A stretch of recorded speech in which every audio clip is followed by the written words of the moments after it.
Welcome back, RPG Limit Break fans, for the Final Fantasy Randomizer Winter Tournament 2024. We have a special twofer for you, the race between Edgewater and Iker, as well as Luffy TV and Duskplume. My name is Hawk. With me in the booth today, Siberian Bull with our tracker duo of Ragnarok 784 and Windfox 470, and Dark Moon, obviously our restreamer yet again. Thank you, Dark Moon. Thank you, Windfox. Thank you, Ragnarok. And Siberian Bull, what are we looking at with this strange number of casters?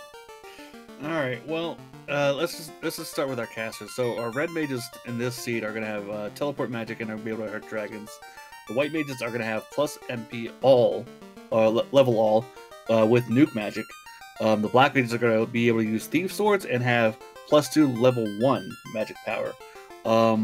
And you see we have a variance of fighters and thieves with all our runners, with Edgeworth actually doing the fighter rainbow here.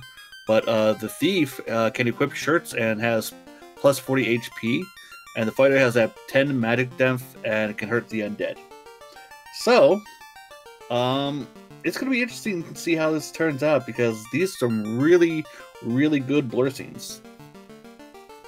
Most definitely. The real question we had at the start was, do they go with Thief Rainbow or Fighter Rainbow? We do see differences in caster picks, but it looks like in general, with the exception of Edgeworth, they're going 2 melee, 2 caster. This will be very interesting to see where the magic rolls. Yeah, I mean, I don't know better, but I but I felt like the best route.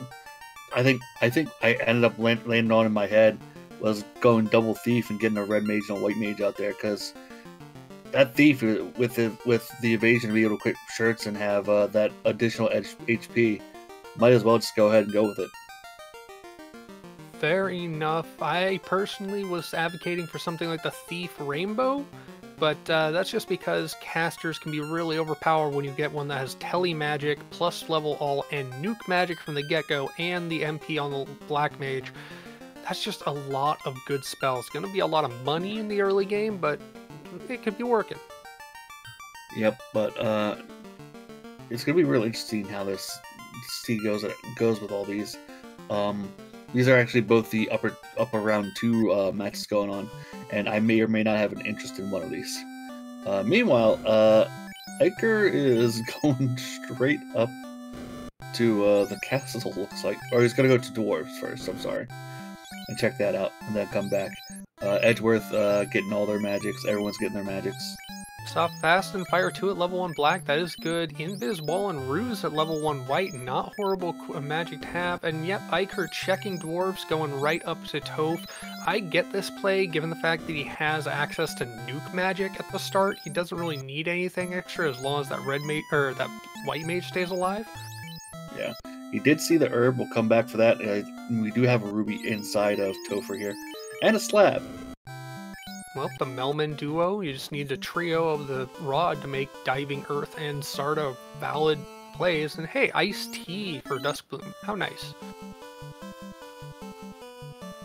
So going over towards Garland is Iker, and gonna nuke away that pesky Garland. Yep, as his opponent Edgeworth following suit, going to dwarves, although having hit Canaria first. Let's see if nuke does the job. And yeah, Duskplume, first runner on stream to get the nuke off. Meanwhile, swing, nuke cast. I love the triple stack nuke, but ooh, Fire 2. I guess Duskplume didn't see that. Fire wipe, more like it. Vanilla bridge and a crystal out of the Royals. That is really nice to see. The bridge just to get you to Matoya. That's 3 chests and the Matoya item check. It is, and then we'll make a quick trip over to Provoca. Get Saber +2. So that's nice to give to your melee guys. Could even go on the Black Mage because it has the Thief weapons up blursing, but Duskplume not having a Black Mage doesn't really need to care. House is rolling about 2,000, not horrible. Still a little expensive for the early game, especially with the multicast party. Yeah, we're going to be running a little poor here until we start really picking up the chests. Edgewater through, Iker through, get into the Royals. Meanwhile, Luffy and Duskplume simultaneously at the bridge boss. Breach Boss defeated. Gonna go right up to Latoya. Not dropping a tent here to reset, but we're just gonna go straight in. No real reason to do so. You expect there might be some gear in these 3 chests, but it's most then said, oh, the key. There's you a don't key. want to and the ship. Dark Moon, I think you rolled them some easy mode early game. At least so far. Did Luffy forget to check the crystal? Or to, oh, nope, Brewstick. Okay. I just missed it. No, you just did it. So, yeah. Brewstick. And Matoya had some real gifts for us today.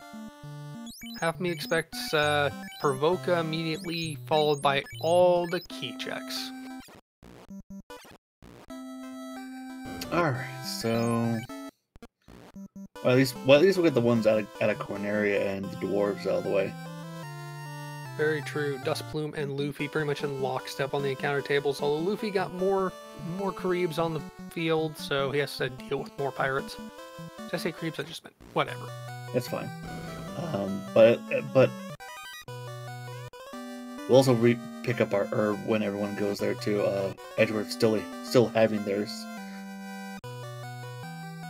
Getting those early incentive items is nice for checks for equipment, but it is the case that the shards are what balance their experiencing gold gains. So far, haven't seen a single one, but with those key locks coming up, you'd expect a lot. And hey, that's the TNT.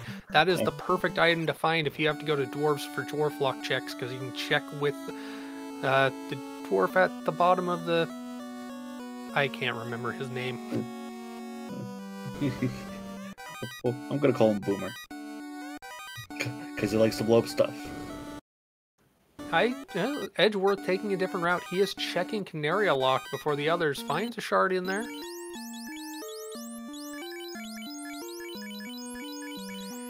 Alright, so Luffy gonna be the first one. Oh, he's gonna get his magic now. Black Magic coming up with Warp, Bane, Quake, and Quad X, and Life 2 and Harm 2. That Harm 2 can be useful because it does deal damage to everything for the White Mage to cast it. And Edgeworth out of Canaria has gone up to check Toph locked. As Dustplume is going to Canaria Castle. Yep, so pretty much Dustplume following Edgeworth's steps here, but Edgeworth still has some stuff to check over in Provoca, so there'll be a lot of back and forth with 4 runners going at the same time here. Ice Sword, Vanilla, that's a pretty solid weapon to equip. Also can move that Silver Dagger onto the Red Mage, potentially. Saves and goes up to the top chests. Obviously, Edgeworth, if he goes to dwarves without finding that TNT, then finds the TNT, he could be a little bitter, but hey, having the key this early, checking those chests totally makes sense. Silver Shield and Floater. Do they find the canoe early, or is that just one giant bait to the end of the game? Well, considering how a number of these heats have gone, might as well have to wait till we get into Sky to get our canoe. From personal experience, it totally happens. But this is a Dark Moon seed, not an Oslato seed, so... Oh, well, in that case, it's going to be in C. Sunken Canoe, confirmed. Looks like Edgewater decided not to go dwarfs. He decided to go to Provoca, get his magic, look at fighting Bicky. This is going to work out for him for routing as far as that TNT goes. Yeah, it's definitely a good thing, but everyone else does have their TNT. But they're pretty much following suit what Edgeworth has done, so they're just, you know, high-fiving each other as they're passing each other. But here we go on Duskplume's side, making that dwarf dive now. Oof, I just noticed Stinger in that Gur Imp werewolf pack. I didn't see what had it, but it took down one of Luffy's party members. Better to see it early than later, and there's that herb Duskplume's picking up. Alright, let's go blow up a wall, and hooray. Sadly, the TNT doesn't get used to open up the canal in this seed, but it sure as heck could open up a lot of things if it's the tail. It is the ribbon that is opening up survivability for at least one of the party members. And the crown, another check item. I'll have to walk back around for that, though. That's actually another great item to find, and the canal is in dwarfs anyways. Well, I'm gonna just call that vanilla anyway, just considering where the location is. French vanilla, if anything. Iker getting the floater as Duskplume exits out. Obviously, with that crown in hand and having his next checks be Elf, Northwest Castle, and potentially, but not necessarily Marsh, he's got a lot of checks he can do. Getting that key early is definitely going to pay off. Or definitely paying off, I should say. Alright, let's check our 3s and 4s. Temper. Ice 2, not so valuable compared to Temper, but not a horrible thing to find. Cure 3 and Fade. Gimme. Better yet, Fade that is also red learnable. That is a big sweeper for that red mage. Yeah, so don't have to worry about that ice 2. We got Fade, boys. Edgewater getting the ribbon, about to check the lock, says Luffy in dwarfs getting the herb, and Icor right behind. Right now, Duskplume definitely in the lead as far as exploration. Finds nothing of note in that black level 4. Saw Cure 4 and Heal 2 at white 4, so... And still no shop item found. Getting a couple houses, though. Silver armor plus 5 is really nice to see for any party member that can use it, but it's a little expensive right now. We did buy some wood armor, though. Well, given the fact that the wood armor bonus is on the black belt that no one took, along with the plus 10 evade, I mean, it's okay armor when it rolls up and it's cheap, but it's not going to give any real benefits beyond that minuscule amount of absorb. Yeah, there's the tail. That is extra huge getting that now because they already have access to the outer sea. We can see some very fast promotions. And now to check the Elflin maglock checks.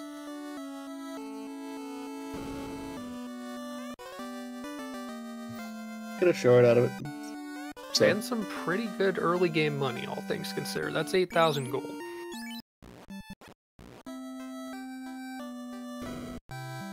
Now, do you think Duskplume's going to go crown check or marsh first?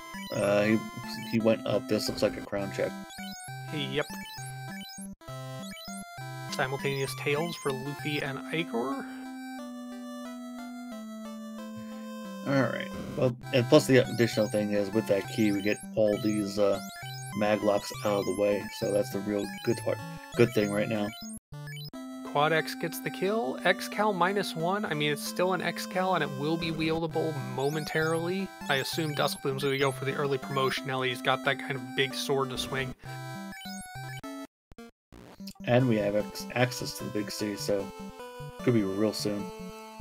Nothing big out of those chests, but there's no way he's going to reset. He's going to make that run out and then he's going to go Marsh. And you assume if he goes Marsh now, he's going to check Marsh locked. I mean, with the mag keys, why not? Luffy getting his magic, Icor following up as Edgewater has made it to Northwest Castle, going to Fade, getting the Quad X, gonna get the kill, gonna get his X-Cal, has the fighter in his party as his main melee, so that is a big stick that he has now got that he again can use. Any of the parties that went without it wouldn't be able to use it. Yeah, he doesn't have to worry about, who his other melee is, since he went fighter rainbow.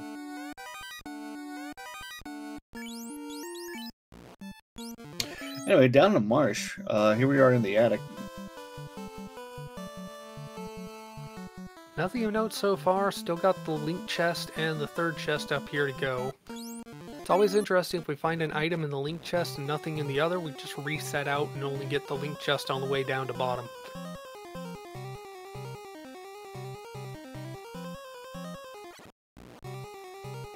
Edgeworth hitting up the Marsh North as well, or Marsh Top as well, as Duskplume is hitting all the encounters, including unrunnable scums. How fun is that?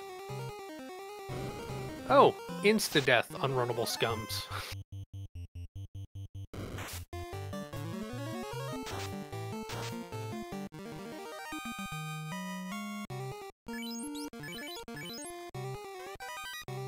Yep, Adamant coming out of the non-linked chest, so you're going to exit that out. And it's not nice to see that after you've already gone to Dwarfs, but hey, also getting that fire armor rolling up to 6, that is excellent gear.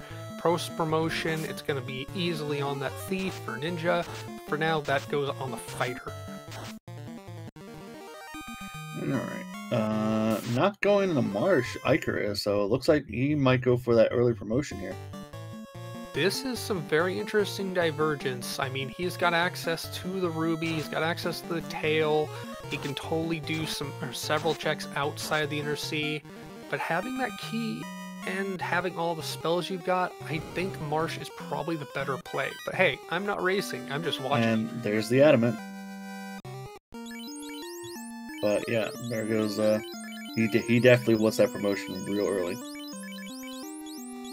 The question will be, does Dustplume, Luffy, or Edgewater, I should say, find something huge in Marsh Bottom? Because so far Marsh Top, Adamant is very nice, but it's not truly progression.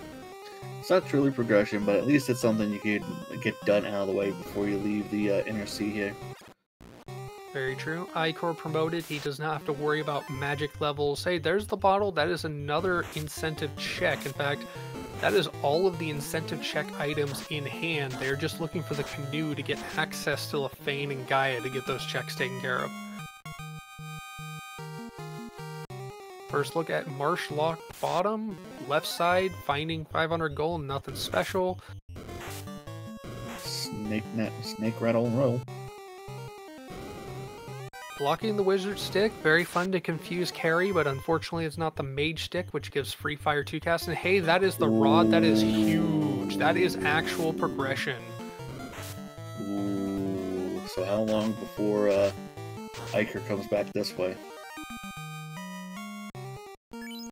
Those wizards hitting hard, going wait, nuke, and almost lose the white mage in the process, but that's going to be a check for that bottom right chest. Dustplume finds more gold. Only one more chest in in Marsh Bottom, not expecting to find much more than a shard at this point. And hey, it is. It's like, you know.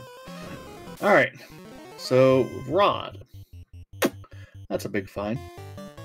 Yeah, I'm going to assume that all of our runners who jumped into Marsh early are going to follow Iker's route, go and promote before, because all of them want to use that X-Cal, all of them want to unlock any magic that their party can possibly earn. Even if they're not above level 15, once you promote, you can still buy the magic. So that saves some rerouting. Yep. But Iker has come back to the Inner Sea here. So he may be heading back his way towards Marsh now. Possibly reticent to take the dive into Earth without having plunged Marsh. There's a Vorpal +2. That is an excellent sword. You can put that on your promoted ninja with the X-Skull on the Knight, and you will be happy. Edgeworth probably going to put that Vorpal, if he finds it, onto the Red Mage until he has a chance to actually swing it if needed in Toph. Yep, Icor promoted is picking up his magic for his non-caster characters.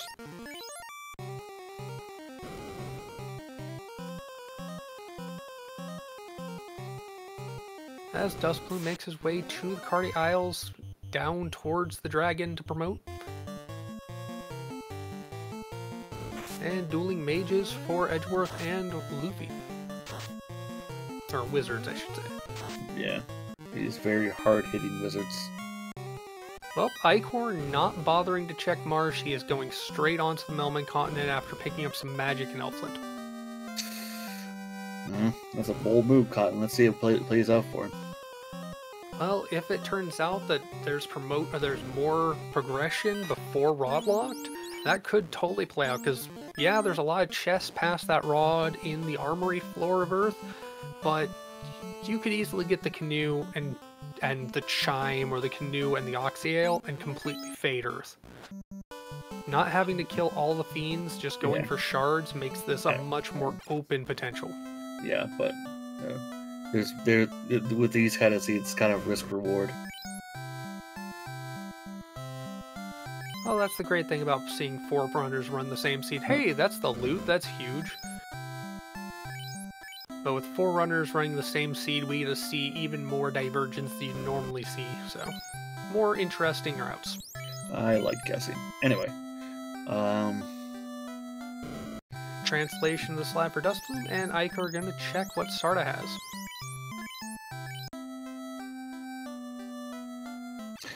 Here's 10 gold, Sonny.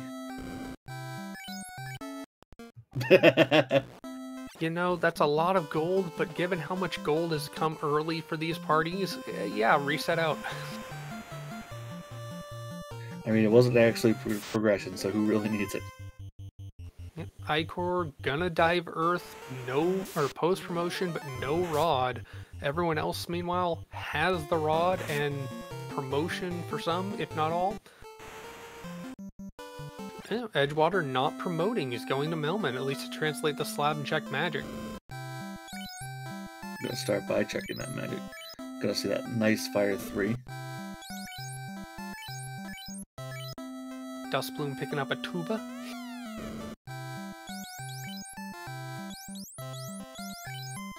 As Luffy does in fact go and route for promotion, get all of his weapons and any future gear ready for use. Especially with an Earth Dive in his near future here. Meanwhile, Icor in Earth going down. He has checked the top and bottom chests and wants to see what second floor has to offer. It didn't look like there was anything really exciting in the first floor there. That heal ump's actually pretty exciting. It's good armor plus a heal cast on the go. I could see that being used.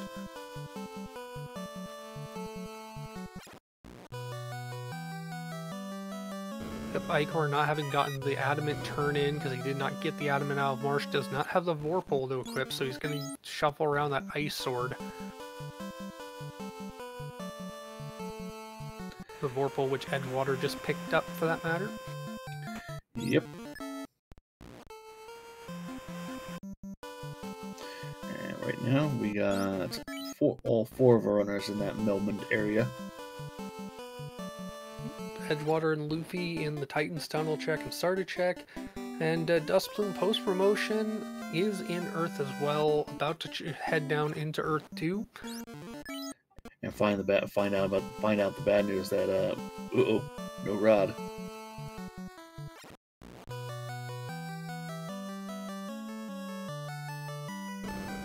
I am kind of shocked to see Edgewater has not promoted yet. I'm assuming yet he's going to go and reset out. I did notice Dustbloom didn't reset out like the others, but hey, it's just routing and time saving. It's not a guaranteed time loss in the long run. There's plenty of time left to gain or lose. Plus, we haven't found any real nasty stuff. We did find some oozes or whatever they were in Marsh that killed at least one party member on Dustbloom's side, but yeah, that was a pretty easy party to get through, which worked. Ice -1, not a horrible shield even, rolled down, and usable by the ninja or the knight.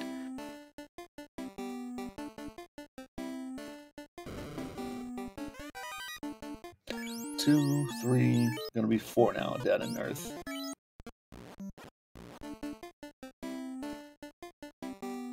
It is a common point of confluence with these flags setting up the higher probability of early progression found sooner than later. But the big difference across the board is definitely Iker's fading of Marsh that could easily come back to bite him depending on what's here in Earth pre-Rod. Which we really haven't seen anything. In fact, he will be the first one to see what's there at this rate. Looks like all of our runners went in with a hard reset, so they're more or less on the same encounter table. Just party quantity will be what's decided by the randomizer. Or the in-game RNG.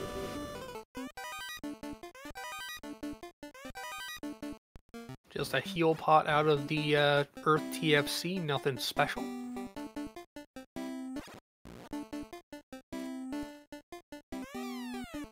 Really, Iker's just looking for the canoe more than anything else. He doesn't really want to have to dive another dungeon until he has more access to more places. Then again, if you get the canoe, you've got the airship, you've just got so many places you could go that are still gated by the Oxyale, the Chime, the Cube, and of course the Rod for the rest of Earth. Well, if there's nothing down here, there's at least one other check we can go to. Yep, we have not seen anyone go to Crescent to check what the Sages have, nor the shop there in Crescent. I mean, if anyone was here for the race earlier, they had the key that was just sitting in the caravan that normally would have the bottle, which was a huge find, but It didn't really cost either runners, but they both actually went to that shop. But seeing it there is like, ooh, that's just nasty. finding that Opal Bonk +6, that is huge gear upgrade. I mean, you want to have the Power Bonk on your primary or melee character, but if you don't have the Power Bonk, that's basically the best armor other than a Pro Ring that you can fit on that hand. And down goes the speed bump. Let's see what's in the incentive chest behind him. And just money. So out we go. And Icor is cursing his luck. He's got those few places to go, as you said, Crescent and Marsh locked. Meanwhile, his opponents will be getting the lead on him. I should say Edward, his actual opponent, is only a 2-man v 2-man here, will get the lead with that rod in hand. Yeah, this is one reminder, folks. Ooh, did we miss? Oh yeah, the Oxyale. So Iker actually did pull progression out of that from the Vampire's Closet chest right before the Vampire. That is something I missed. Thank you to our trackers for spotting that. That's going to lead him further away from going back to Marsh. Well, given the fact that Marsh at this point had the rod that he doesn't necessarily need, and the adamant that would give him a Vorpal, which he might not need, this is actually not a horrible situation. And again, it gives us some very interesting route divergence. What will the armory floor give us, though? Because we've got plenty of chests here, as well as the 3-pack in the bottom left. There is the Chime. That is other progression options. Good number of checks that you can make in Chime, and even a Blackshear +3. That is actually usable armor going right onto that Thief. I do like seeing that Chime because of if nothing else, then the bulk checks you can do in Sky. Iker doing a check of the magic shops in Onrak, finds bracket level 7, nothing else otherwise. Gonna go ahead and save and then head down. The Oxyale gets picked up meanwhile by Luffy. And a defense sword. That is actually not only a usable weapon with a defense +1, that is an excellent item because that is their second evasion cast item along with the Roo Stick. They're just missing the white shirt for the evasion plant panoply.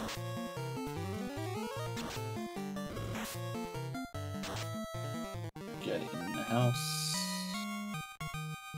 Looks like Arkor is in C and is going right side. He doesn't want to risk going left side right now because as few fights as have happened, these are very low level parties. Yeah. And maybe looking to get some decent levels while he's going up here. Well, having access to all those spells, quad-Xing a Gershard, got the Fade coming, 450 off that X-Cal -1, and the Fade cleaning it up. That's a good chunk of experience. Level 10 across this party, minus the once dead caster that is at level 9. And hey, we have a speed bump, which is going to get his own nuke cast on him. Fade coming in 160, 200 off the nuke, 275 off the swing from the knight, and 152 from the ninja. Not dead yet. This is a seemingly thick rolled speed bump. But bashed by another nuke and gone. There is 2 more shards for Dustplume, and Earth is cleared with an Oxyale and a Chime in hand. He has options. I'm assuming he is going to be going to C.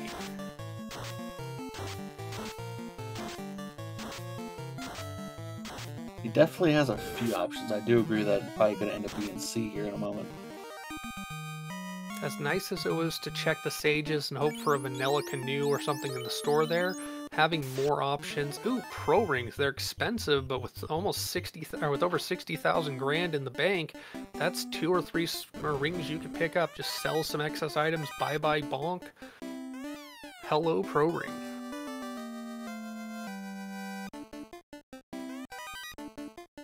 Missed what was in TFC for Icor, but evidently not too something crazy. Another heal helm +6 out of the top chest. It was cash. plenty more chests where that's come from. They're just spread out on that floor. And looks like, yep, Dust Plume heading straight south, going to the on-rack continent.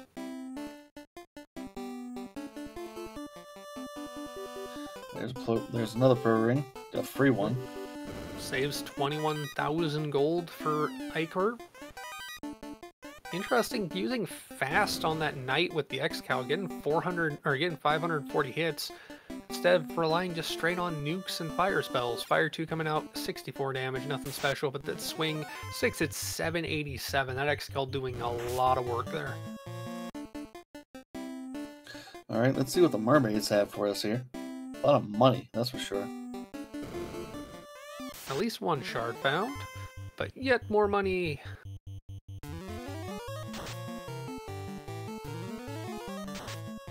Bye, Bubbles. A carbonation, we approve. Silver Cheerio.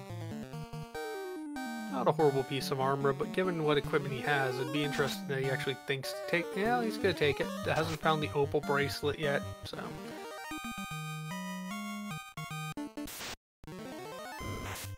Meanwhile, Luffy translates his slab and goes ahead and picks up those pro rings, checking and clearing space for them ahead of time. As Dust Plume is going into is in sea as well, checking the TFC floor. And Edgeworth gets a random encounter right after clearing out a speed bump and has to make his way out of Earth through an extra few enemies.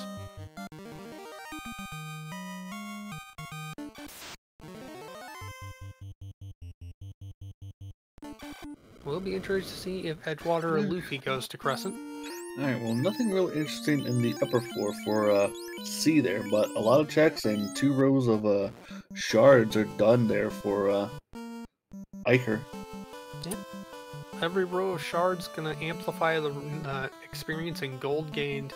And with C coming up, it looks like Iker's gonna go ahead and full dive the left side. Whether or not he thinks he's got the levels and power to beat Kraken by the time he gets there, that'll be a question, but he does have warp magic to exit out if he needs to. And he has a lot of really powerful spells with fast and temper available, with nuke.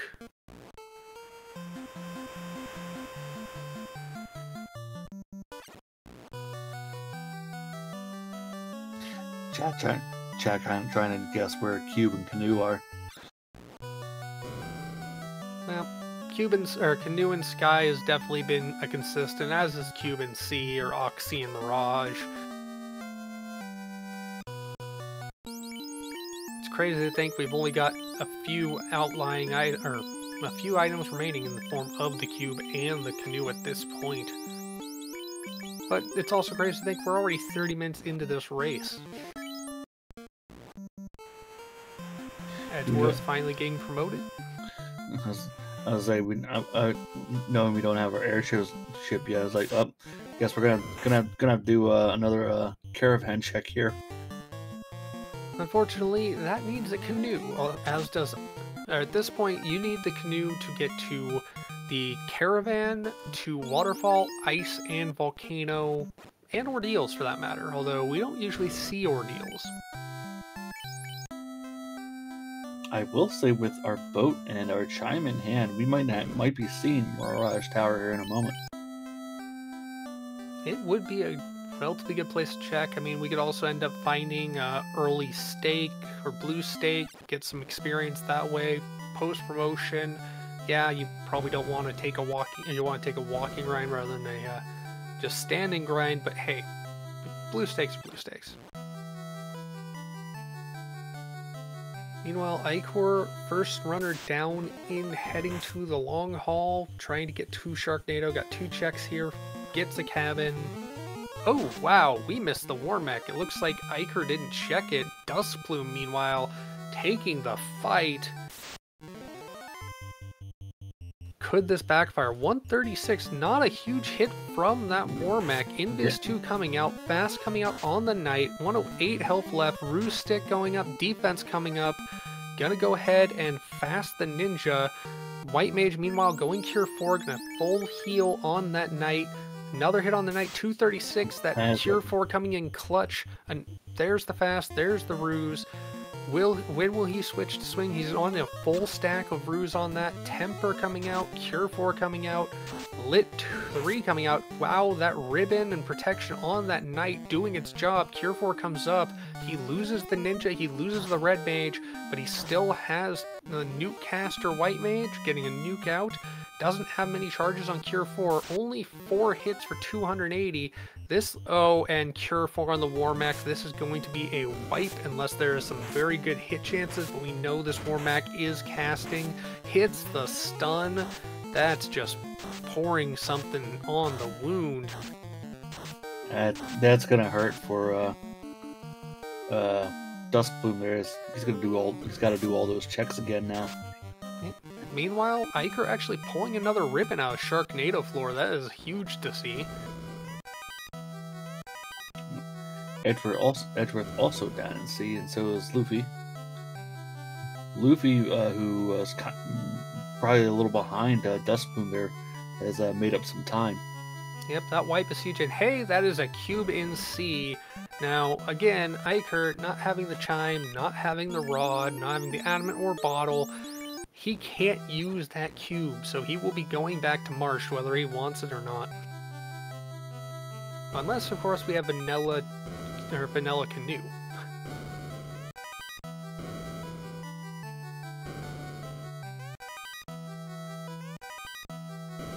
Aw, Edgeworth, come on. You gotta carbonate bubbles.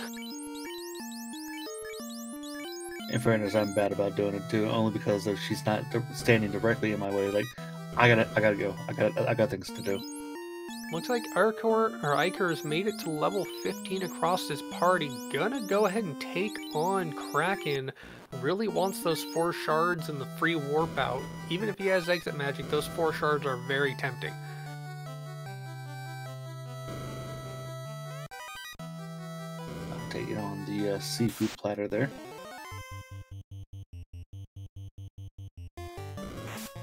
Ignoring a pro ring +6 on Luffy's side. No, he actually cleared out some space for it, I think. But no, he might have ignored it because he already purchased a couple when he was in Melmond. That's the primary thing. Edgeworth doing the same if he had room for it or not. Oh, he did have room for it, so he didn't need to fade it. Also using this chance to shift around his gear. He has not really taken advantage of things like that opal armor or the ice shield being shifted around onto its optimal places. Iker coming up on the Kraken fight. You want to take this one? Sure will. Let's see. He's definitely healing up here before he starts it off. And there we go. Get his temper off. He's trying to get his temper off. Out of fast cast on the ninja. Alright, he is going to get that missed. Does get the fast off on the fighter, gets his Invis 2 up. Thief is stunned. Get that temper off. Gonna drop a fade. 621 damage. Fire 2 coming out from Kraken. Fade. And that's a weak squid. Honestly, that Kraken went down about as easy, if not easier, than Lich did, which is kind of shocking given it's worth twice the shards and a good chunk more experience. And Luffy also taking the War Mech fight, gonna find how much pain it was for his opponent Duskbloom, and boom, just like that, Luffy has fallen behind Duskbloom again as he has suffered the same wipe. Meanwhile, Iker left. I think Iker also took the fight because he is diving back into right side. I think in his case, he saw the chest and was like, alright, let me do the rest of this and then I'm going to go back for it. Oh yes, I forgot. Iker was the one who just finished off. And now, I mean, he's higher level for sure than his opponents at this check. And he can just exit out and leave if it turns out to be too stressful. He might try this once, and he also rested before coming back down here. So he may give this the old college try, and if it doesn't work, he might just say, well, I'm done here. Probably the moment he realizes that he's Ooh, Dart comes out. That's gonna eliminate the swing capabilities of that ninja for now. He's just probably going to use his temper caster, might try rusing it up. We do know it has some board wipes coming up. Gets the temper, focusing on that Excal equipped knight, as does Warmac. 4 hits for 520, that's a good amount, but one more cast or hit on that knight's going to bring him down. Really looking to see if he can get that cure coming off. Gonna go with swing, gonna go with cure 4 instead of temper. And gonna go with Invis 2. Keep some evasion stacks coming, whether ruse stacks or Invis stacks, it makes a difference. Goes for the swing on the ninja, which dodges it. Doesn't have to be able to see to avoid anything. Lit 3 coming out though, getting a lot of damage done, but that second ribbon he picked up, one on the knight, one on the white mage, proving effective to keep surviving. Nukes come out, swings come out.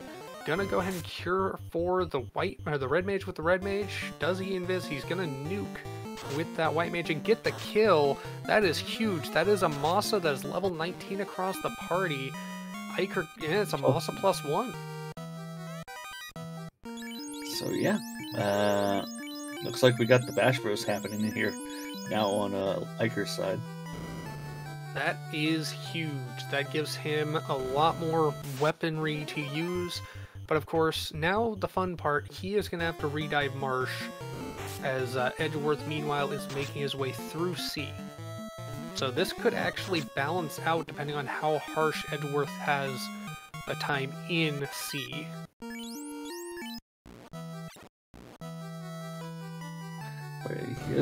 He is wrapping around the map here so he can take the southern side, and yeah, now he's going towards Marsh. Only makes sense to do. Meanwhile, Edgeworth and Dustplume both picking up that Sharknado ribbon. Luffy gonna be picking up as well here in a moment.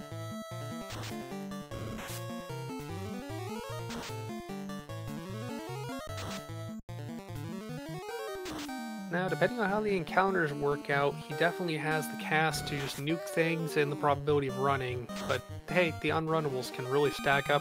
Cube gleamed for Dustplume. He has full access to Sky now. No doubt his next check.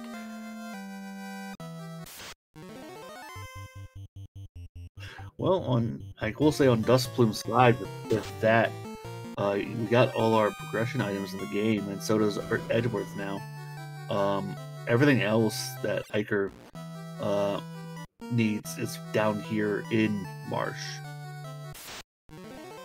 Oh, hey, that's the scum pack. Whether or not he can get the kills off before they kill his party, that's a question, but looks like, oh, there you go. Bye-bye, red mage. Doesn't get the kill on the white mage, that ribbon doing the job, and nuke coming up, but hey, that's a few bits of experience that won't go on the red mage. Not gonna bother resing it, he doesn't need the exit or warp just yet. Meanwhile, Edgeworth and Dustplume on the Kraken floor. Yet more unrunnable scums for Iker. Oof, there goes the ninja. Those ribbons doing their job to keep those party members up. And hey, Fire 6 armor and Adamant. He is happy to see both of those because he can put that on the ninja. Bye-bye wood armor, hello fire. Yeah, it looks like a row and a half there for Iker. Quite possible that there's going to be enough shards in Sky once they get there to finish that out. Well, he is just... Okay, I'll say, is he just grabbing the adamant and opting out? I'm not sure about that. Yep, just exiting out, saving, and going. Meanwhile, Edgeworth finishes out the Kraken fight. And looks like he is also going to go back in and retake the fight with Warmac. Or take it for the first time. I don't remember if he has taken it. I know that Luffy and Dustplume both took it and both lost. Did he save? I'm not sure if he saved. Here's hoping he did, because we know that even if you've got the levels, that Warmac is still very brutal. He will pop you in the mouth and not say I'm sorry.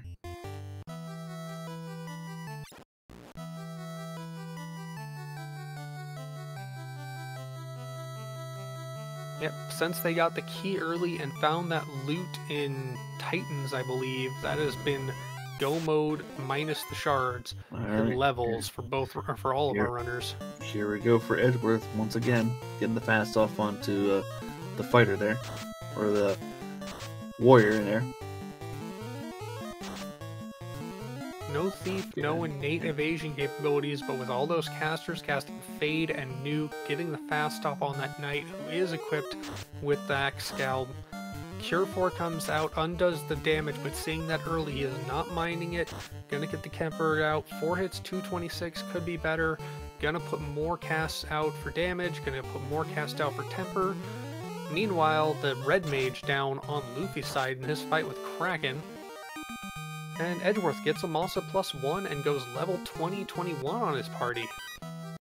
Edgeworth does get the Masa. Kraken casting Poison, taking out the Black Mage for Luffy. That just funnels that experience onto his melee characters, and he has done with water as well. Edgeworth needs only 7 shards now.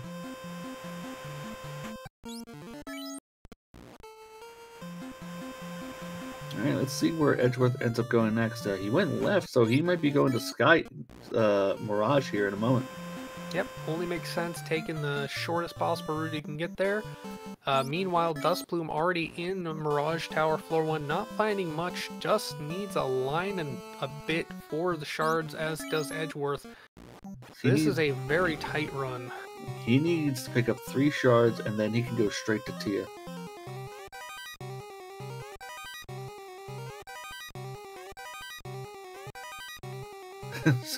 So far, the first floor is like, nope, sorry, fam.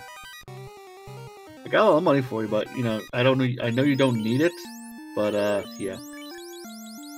Good density of chest does not mean good quality of items in said chest. Gonna see what greater than less than has for us. Meanwhile, Iker, 1 chest away from getting out of Earth, gets that last shard, exits out, saves, and goes. So we know Chime's in the second half of Earth. Iker does not know that yet, even though he just got his rod. Edgeworth about to go into the middle section here, hoping to find 1, maybe 2, hopefully 3 shards. Plenty of enemies you can find that give good experience in Mirage and Sky. That's one of the advantages of coming here. It's fast to run through if you're going straight to Tia. And, I mean, you can have a loose eye in Sky, which is always nice to see, unless the eye rolls some crazy spells. But hey, you got 2 ribbons at this point. There's a katana. That is an upgraded stick over that Vorpal, potentially. There's 1. Gonna go with the Katana +1 over the Vorpal 2. I honestly think that's a good move, because it also allows you to move that Vorpal onto a Red Mage, or onto the Knight come the dive into Topher in the fight against Chaos. Right. Meanwhile, Dustplume, I don't want to say he's in the lead, because he's in his race with Luffy, has gone a little slightly ahead of Edgeworth here in Mirage Tower. Meanwhile, Iker is dipping Earth for the second time because he did not have the rod out of Marsh. So he's going to find out a few things down here. Yep, he is going to have that slightly bitter pill to swallow, having found the rod in Earth. But at this point, he's still not too far behind. His levels are okay, his equipment's good, he could easily catch up. I mean, it really comes down to how many shards they'll find in Sky. Whether or not Edgeworth will just take that lead hard. So far, Sky 1 providing a good number of shards, and wow, that is a full stack. I think Dustplume is in shard go mode, just fight Tia and be done with it. No checks needed on that floor. Nope, straight to Tia, kill the Hydra, and then off to Topher. Well, if the canoe really is in Sky, none of our racers really care to find it. This is going to be another canoeless, floaterless seed.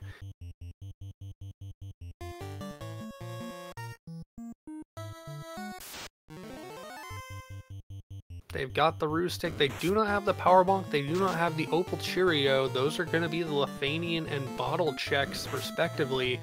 But at this point, with this many casters being able to cast Temper, cast Fast, You don't necessarily need them. It's nice to have. There is the chime for Icar out of that Earth Armory. He is going to go ahead and just warp out to save the steps, head all the way down. He wants to check those last 3 chests potentially, or just beeline it for the 2 shards that he can get guaranteed against that the fight against Lich.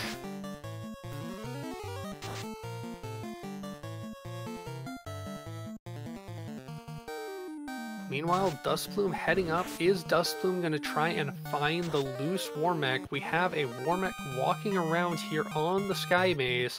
We know Warmech is totally defeatable. We know it's juicy experience. Same with Edgeworth.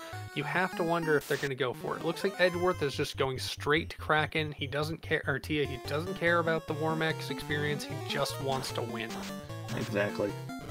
Still could have a Warmech on the Bridge of Destiny, I believe, unless the flag disables it for having the loose Warmech.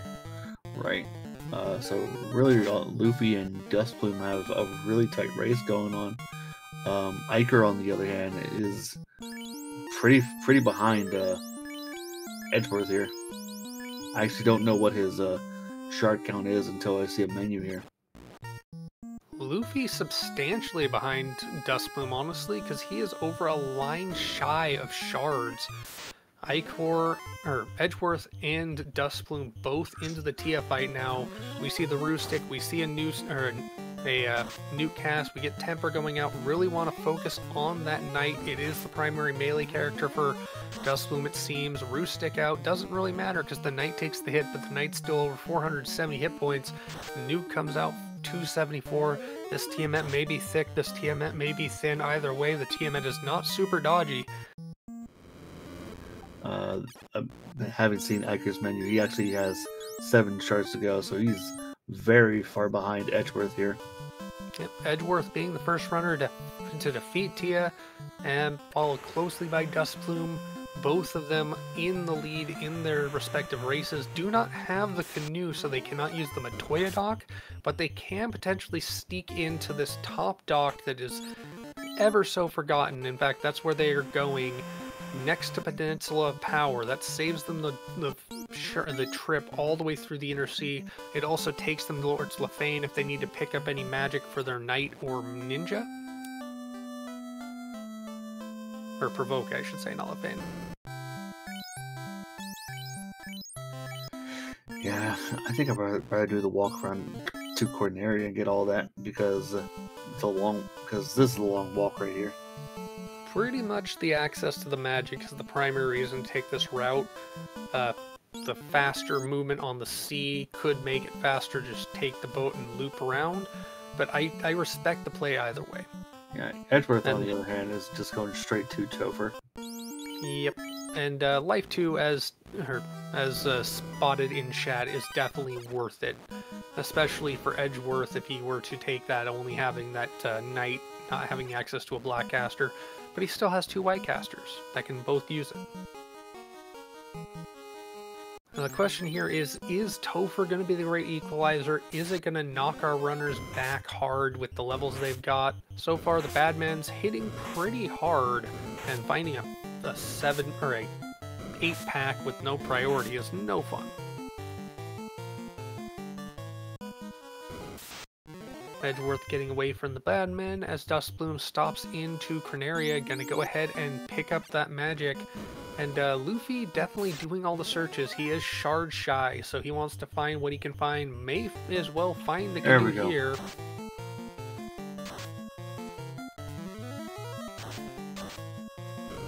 Still going out though. Yep, Edgewater loses the red mage. Gonna go ahead and take the spike because those zombie Ds are pretty juicy. Meanwhile, Duskplume also into Toph, and Luffy checking CC's Gambit. Still no canoe. Oh, there it is. It was in CC's Gambit. What do you know? Womp womp.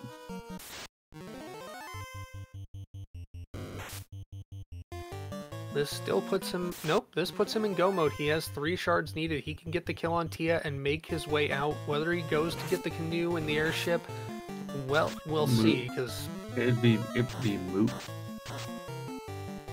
Because that's time invested to go pick those up. You gotta go. Very true. And looks like the zombie dragons are unrunnable, which is part of the reason why Edgewater and Dustplume are taking these fights. Obviously, a walking grind and Topher is one of the best ways to build up experience as long as you've got the cast of magic or the straight up swing ability. That Vorpal on that red mage doing 400 plus damage, pretty good. And 23, 24 is not horrible levels. Nope. And we are almost out of the beginning here of Topher, but we got some worms in the way. Iker not bothering to check CCs. He is on the go mode for the shards. Gonna just go straight to Tia.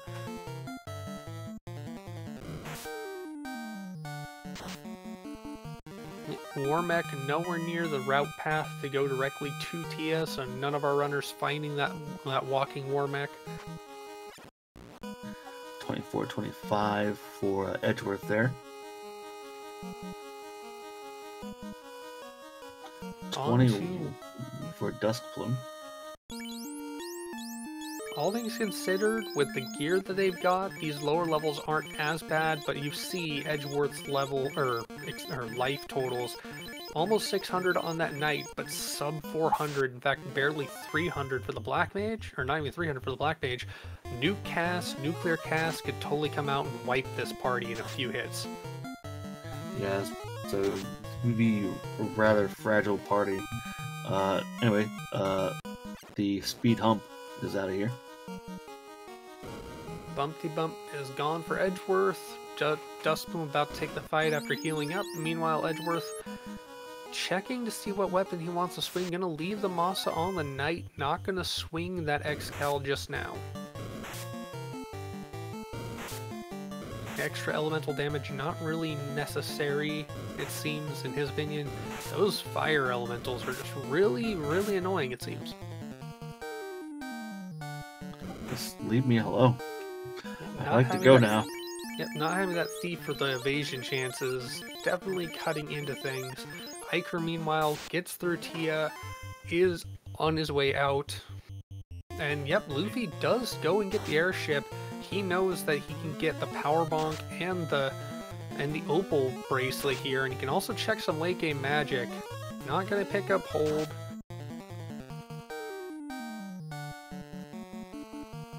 Plenty of money to pick up all of his heal pots that he needs. It's definitely nice to see. He already released the bottle here, so... And it's the Curio. Rolled up, which is very nice to see. Meanwhile, Edgewater actually got the quad X kill on Kraken, on Carry 2. Dustplume, meanwhile, just gets the straight up kill. Both runners onto the sea, finding a water pack, both trying to run away. Nope, don't feel like they want to fight a huge water pack at this point.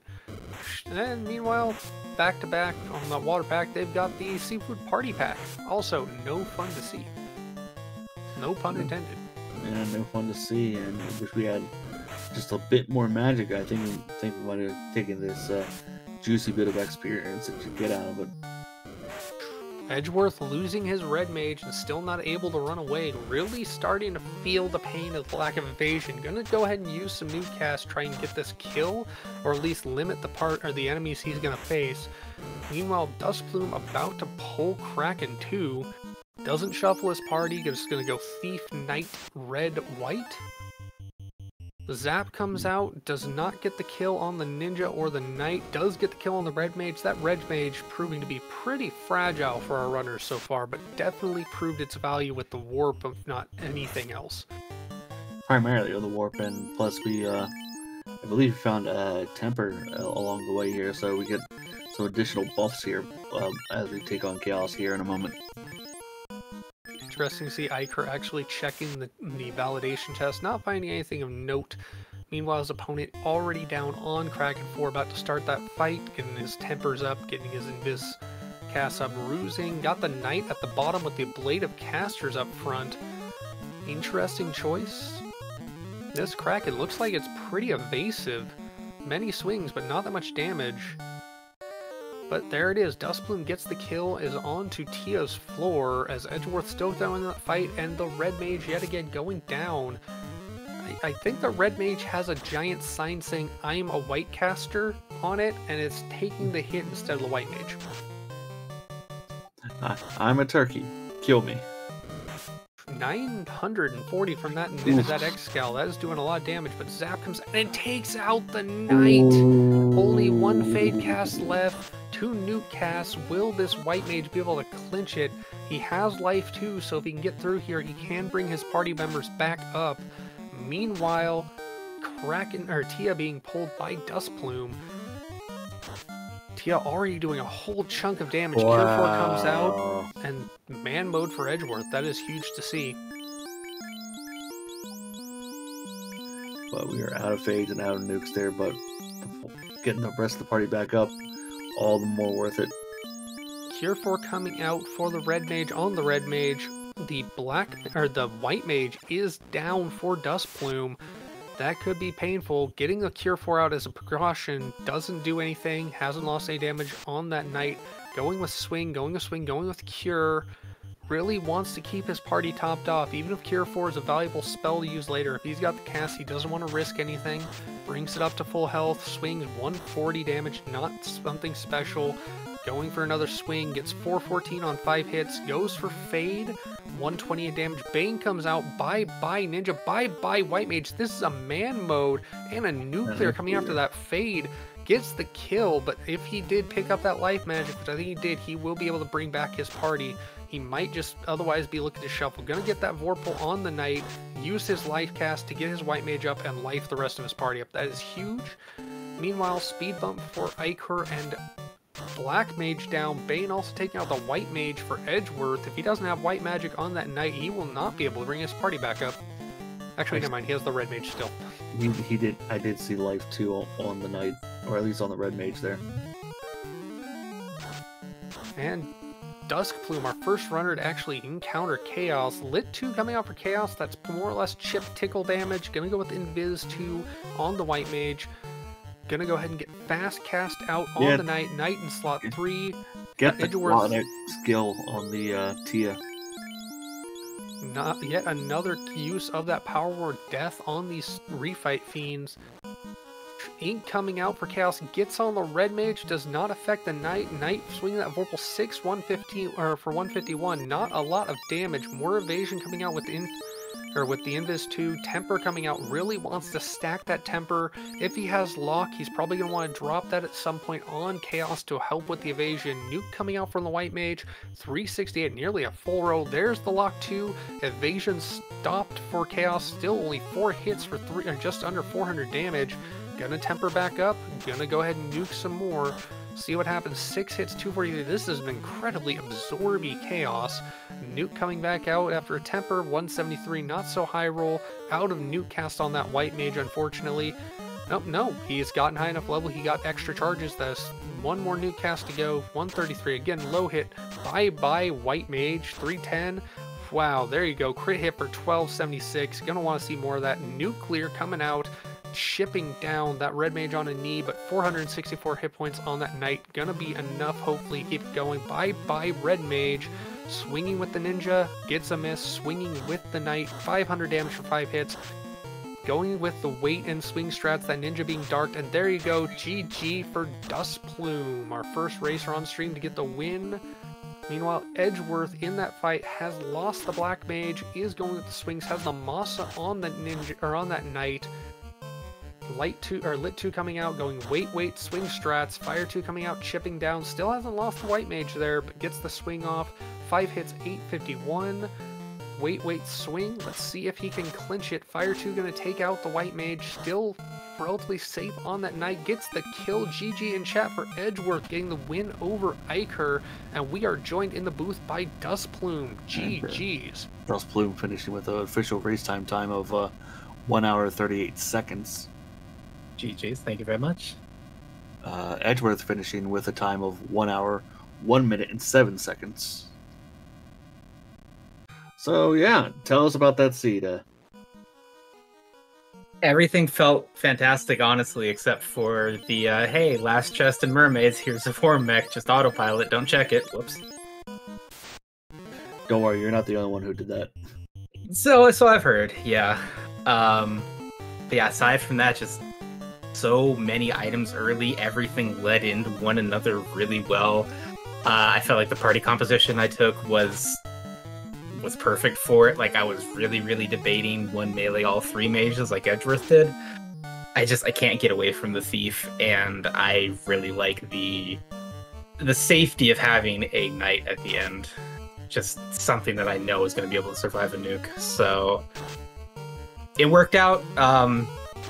Once again, just barely over an hour. I can't seem to get that sub-hour, but I'll take it. I mean, a win's a win, so, you know. Oh, absolutely. Yeah, no complaints. Getting even close to an hour with the seeds that have been rolling so far this tournament is incredibly impressive. I'll certainly take it. Well, with that win, Duskbloom, you get to move on to take on Caleb, so any thoughts on that? For as long as Caleb's been in the community, and as long as I've been in the community, I don't think we've ever gone one-on-one in anything, so that'll be fun. Looking forward to it. I know that he's been racing really well with these flags. I feel like these flags have been working super well for me, so I think it's just going to be a good, close race, and, you know, something like checking the Warmech chest without actually checking it might be the difference. We've seen a lot of that recently. I do remember recently it was in Earth and just walk straight up, check it without thinking. Yeah. I mean, at least you didn't have what was in our last race before this, where all the shard chests were monster chests, and it's like it's just going to be a jester in the box to find out which one had the Warmech in it. Oh, whoever agreed to do that, yeah, if I face you, we're not doing that. Oh, fun little thing. I think Warmech was in C as well. It was. Yeah, no thanks. Oh, it was Caleb. Yeah, we're not doing that. We're not doing that. Glad you had fun with it, but we're not doing that.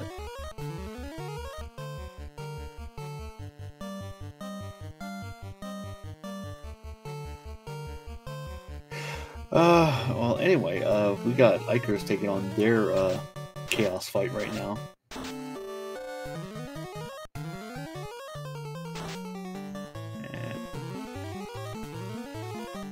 So far, what we've seen, Chaos definitely has some strength, but the vitality of that knight doing a lot to keep the parties up. And we are joined in stream by Edgeworth. GG's Edgeworth. Hey, thank you.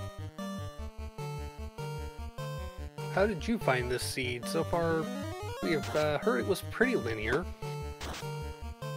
Yeah, I thought it was pretty straightforward, except for unforced errors on my part, like forgetting to move the ribbon.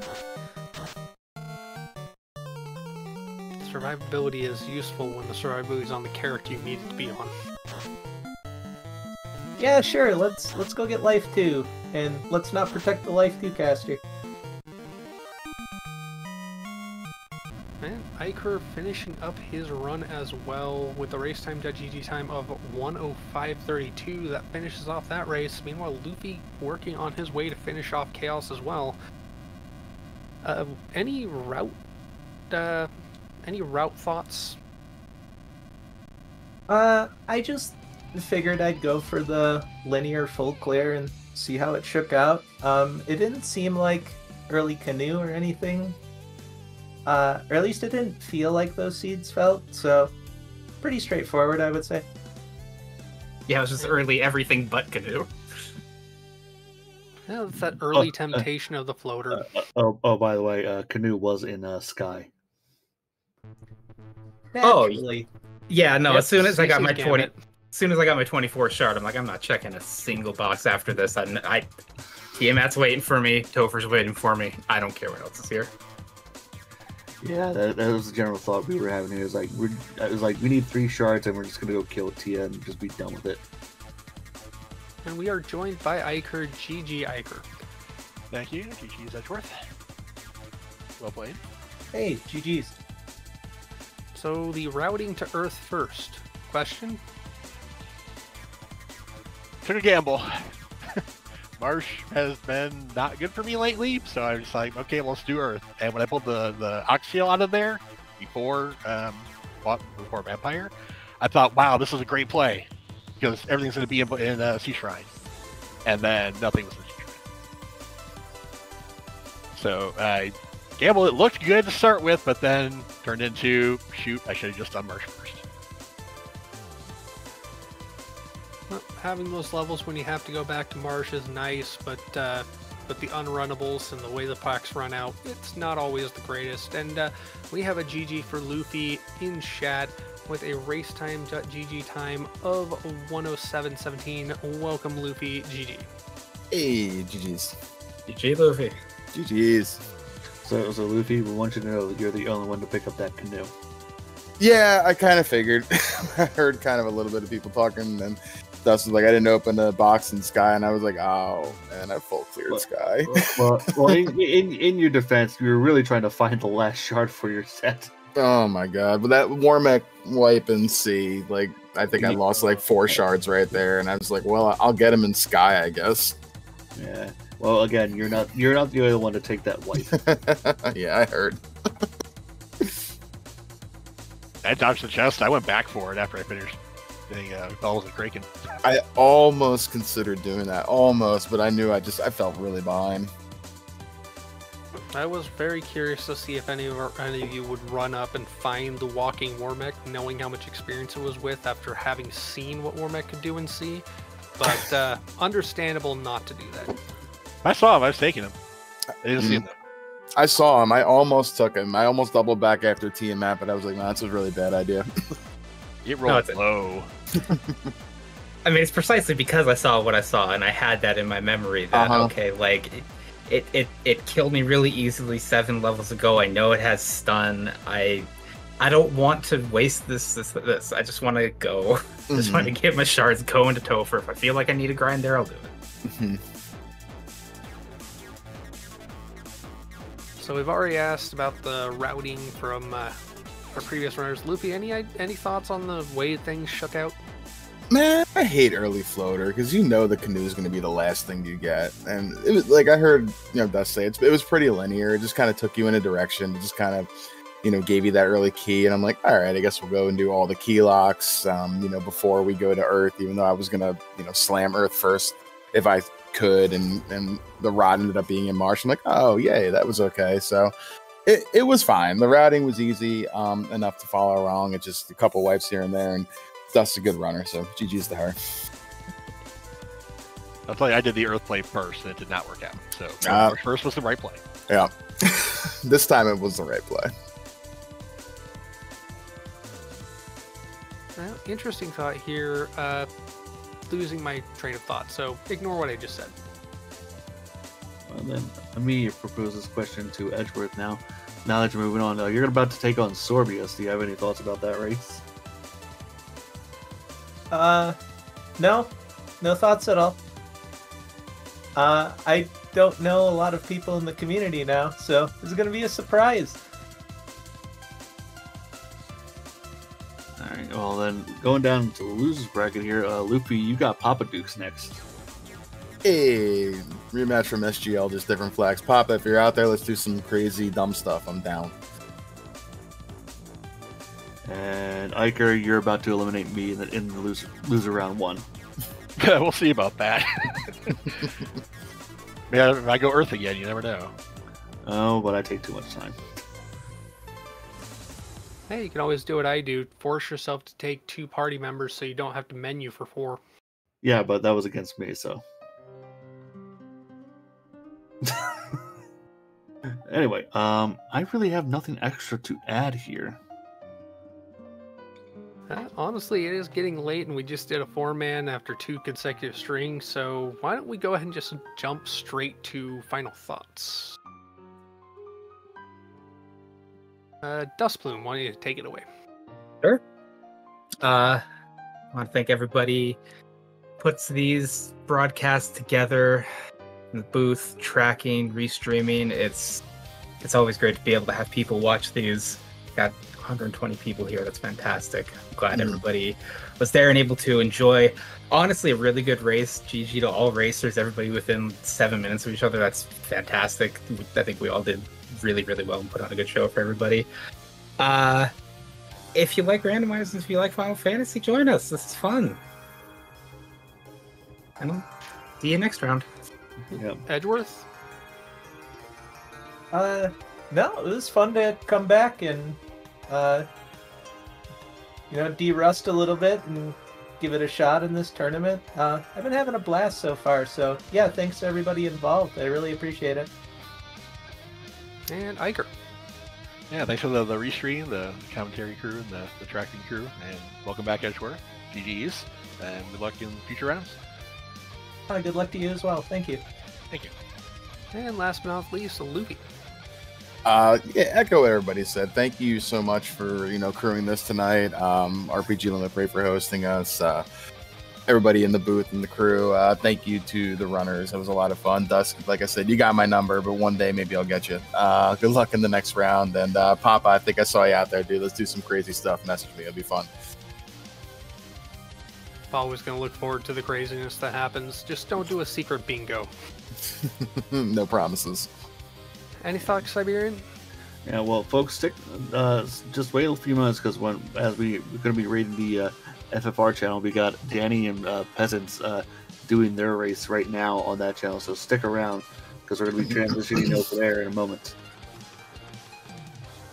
Okie dokie. And with that, I have been Thavian Hawk, Siberian Bull, my Grace's commentary co-com, Ragnarok 784, and Windfox 470 doing a heck of a job keeping track on a 4-man race, and Dark Moon obviously doing our restreaming yet again. Thank you so much. Thank you to our runners. If you're interested in this, check out FinalFantasyRandomizer.com. You will find the randomizer there, as well as the link to the Discord. There's a ton of stuff to do. We are a very welcoming community. We'll help you get into the randomizer. Heck, you just need the ROM and hit enter and you can get into it yourself. As said before, stay tuned. We are going to raid our way into the Danny Peasants fight. It looks like they are currently dealing with Sky and or Sea, so have fun.